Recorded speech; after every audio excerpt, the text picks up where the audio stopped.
Everyone, আপনাদের সকলকে আমার আন্তরিক আনন্দিত জয়গুরু জানাচ্ছি। আজকে যেহেতু শনিবার এবং শনিবারে থাকে আমার মিউজিক ক্লাসেস, তো স্টুডেন্টসদের তাড়াতাড়ি ছুটি দিয়ে বেরিয়ে পড়েছি আমিনগাঁও যাওয়ার উদ্দেশ্যে। কারণ আগামীকাল হতে চলেছে আমিনগাঁওয়ে উৎসব। তো অ্যাকচুয়ালি আমি কোনো দিনেই যাইনি আমিনগাঁওয়ে, তাই আজকে বেরিয়ে পড়েছি একটু সময় বের করে দেখার জন্য যে আগামীকালের জন্য কি কি প্রস্তুতি নেওয়া হচ্ছে, এবং ভীষণ এক্সাইটেডও ছিলাম সেখানে যাওয়ার জন্য, যেহেতু কোনো দিনই যাইনি। তো চলুন দেখে নিই সেই জায়গাটি কীরকম, মন্দির কেমন। মন্দির তো সুন্দর হওয়ারই কথা, তথাপিও যেহেতু নতুন প্রথম যাচ্ছি তাই ভীষণ বেশি এক্সাইটেড। তো মেন গেট তো দেখতে পেলাম যে বানানো হয়ে গেছে, যেহেতু রাত্রিবেলা, দিনের বেলা আসলে হয়তো আরও ভালো করে দেখতে পেতাম। আগামীকাল নিশ্চয়ই আসার চেষ্টা করব। তো এখানে একটি স্কুলও রয়েছে পাশে। তো ভিতরে আমরা চলে এসেছি। আমার মনে হচ্ছে এই জায়গাটাই ঠাকুর ভাণ্ডারার জন্য বানানো হয়েছে। তো কি ঠান্ডা, মানে গুয়াহাটিতে এত ঠান্ডা পড়েছে আমি জানি, চারিদিকেই ঠান্ডা পড়েছে, বাট আমাদের এখানে ভীষণ বেশি ঠান্ডা লাগছে। তো উৎসবের আগের দিন যে দেখেছিলাম আর কি প্রোগ্রাম যখন ওনারা বানিয়েছিলেন, তো ওখানে নৃত্য প্রতিযোগিতা ছিল, ডান্স কম্পিটিশন, যেটার আগামীকাল প্রাইজ দেওয়া হবে। তো এখানে কম্পিটিশন চলছিল, অনেক ভিড় ছিল, দেখেই আনন্দে ভরে উঠল মন। আজকে যেহেতু এত মানুষ, কালকে নিশ্চয়ই অনেক মানুষ আসবে।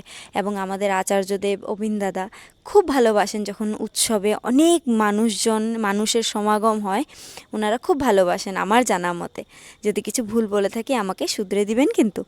তো এখানে চলে আসলাম সোজা ভেতরে, দেখতে পাচ্ছেন ফুল দিয়ে ডেকোরেশন হচ্ছে, মেন গেটটা সাজানো হচ্ছে, এবং এখানে ভিতরে ঠাকুরের আসন ফুল দিয়ে ডেকোরেট করা হয়েছে, ভালো লাগছে। আমি তো নতুন মন্দিরে যেতে আমার ভীষণই বেশি ভালো লাগে, তো এখানেও এসেছি, মন ভীষণ আনন্দে ভরে উঠেছে। আমাদের অবিন দাদার ফটো রাখা হয়েছে। কালকে যখন আসবো, আগামীকাল যখন যাব, আমার মনে হচ্ছে আরও অনেক ভালো ভালো জিনিস দেখতে পাবো।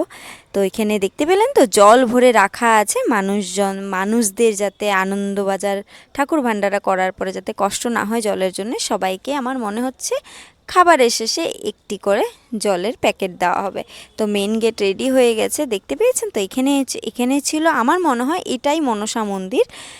যদি কেউ জেনে থাকেন আমাকে জানাবেন। তো অনেক ভালো করে দেখা হয়ে গেল, চারিদিকটা ভীষণ ভালো লাগলো। এখানে মায়েরা বসে গেছেন সবজি কাটার জন্যে, কারণ আগামীকাল ঠাকুর ভাণ্ডারার জন্য সবজি তো লাগবে, অনেক সবজি লাগবে। তো আমাদের মায়েরা এখানে বসে গেছেন, ভীষণ ভালো লাগছিল সবাইকে দেখে। এদিকে চলছিল ডান্স কম্পিটিশন, আর এদিকে অনেক মানুষজন, খুব ভালো লাগছিল দেখে। এবং এই ছোট্ট বাচ্চা মেয়েটি খুব সুন্দর করে ডান্সও করছিল। তো এই প্রথম আমিনগাঁও মন্দিরে এসে সত্যি অনেক বেশি আনন্দ হলো, অনেক ভালো লাগলো। আপনাদের সকলের ভিডিওটি দেখে কেমন লাগলো প্লিজ আমাকে জানাবেন, আমার অনেক বেশি ভালো লাগবে। তো যেহেতু কাল উৎসব রয়েছে, আপনারা সকলে আসার চেষ্টা করবেন, সবার অনেক বেশি ভালো লাগবে। তো চলুন বাড়ি চলে যাই এখন, আবার দেখা হবে নেক্সট ব্লগে। Bye bye.